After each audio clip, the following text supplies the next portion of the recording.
from Ozarks First. You're watching Color 10 News Midday.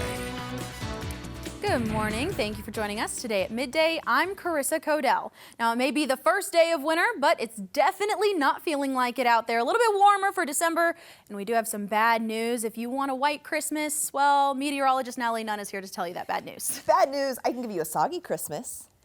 Not as good. Not the same. Not as good. If you're dreaming of the white Christmas like the song goes, you are not in luck. Yes, it is going to be soggy. We are going to see waves of rain. We'll talk about heavy rain. How much can we see on Christmas? I'll have the details in just a few minutes. Carissa. Meteorologist Natalie Nunn, thank you. Putting crime into focus now, a Waynesville woman convicted in the death of a 5-year-old child will spend the rest of her life behind bars. Angela West was arrested in March after police responded to her home and found the body of a little girl who they say suffered horrible abuse and suffocated to death. West admitted to tying the child to her bed to stop her from eating at night and duct taped a sock into her mouth to keep her quiet. Investigators tell Color 10 the girl was very malnourished and this punishment was common in the home.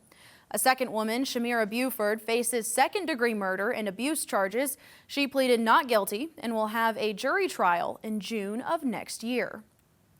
One of the men accused in an accidental shooting death of an Evangel University student in 2020 will be in court today for a plea hearing. Terry Robinson faces charges of involuntary manslaughter and making a false report.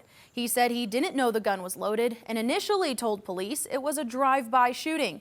Angelito Silva, another man charged in this case, pled guilty and was sentenced to 2 years of unsupervised probation. A man is on the run after stealing a truck from a dealership in Lawrence County, then crashing it in Springfield. Authorities say the suspect almost hit an employee as he got away in the stolen truck.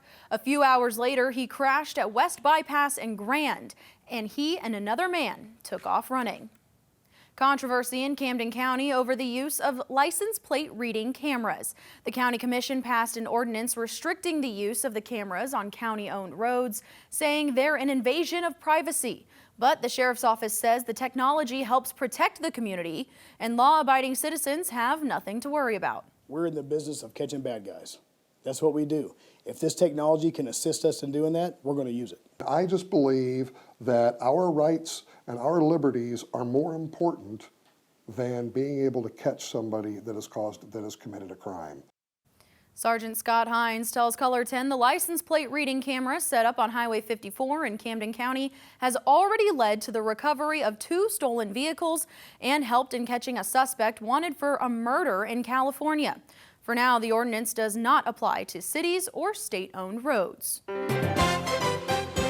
Following up now on the St. Louis police cruiser that crashed into a bar this week.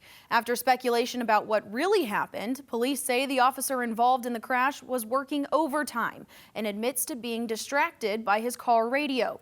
While the accident is still under investigation, there are growing calls for the body camera footage to be released. A lot of questions that are still unanswered, and I think the big thing is showcasing accountability. Something has got to change. They do have to be accountable. Despite some damage, the bar was able to reopen 48 hours following that crash. One of the co-owners of the bar is still facing charges for assaulting an officer and resisting arrest. Families at Children's Mercy Hospital in Kansas City got a healthy dose of holiday cheer thanks to dozens of first responders who took part in the Night Lights event. Everything on wheels, from police cars to tow trucks and more, came from all over the metro with lights on and sirens blaring. It's all to brighten up the holiday season for the children and their families who are spending this Christmas in the hospital. We all get to go home, but they don't. They're in there, and as you can see, all of us that are out here are thinking of them. We do it for them. This was the 3rd year first responders have done this, and Officer Nelson says it was their biggest turnout yet. And the Community Blood Center of the Ozarks is hosting the 29th annual Miracle of Giving Blood Drive. This will be happening tomorrow at all CBCO donor centers, and you'll have another chance to donate December 29th. You'll get a blanket, coffee mug, and a $10 Casey's gas gift card if you give blood successfully. Officials say it's especially important this time of year when local hospitals often have a shortage of blood donations. Now coming up, Americans freed from a Venezuelan prison in the last 24 hours are set to come home for the holidays. Why they were locked up and what it took to free them next. And as we head to break, here's a live look outside. Again, it's a little bit warmer than it usually is for this time of year, but rain is on the way. Meteorologist Natalie Nunn joining us with a full look at your forecast. That's next. Don't go away. Midday. We'll be right back.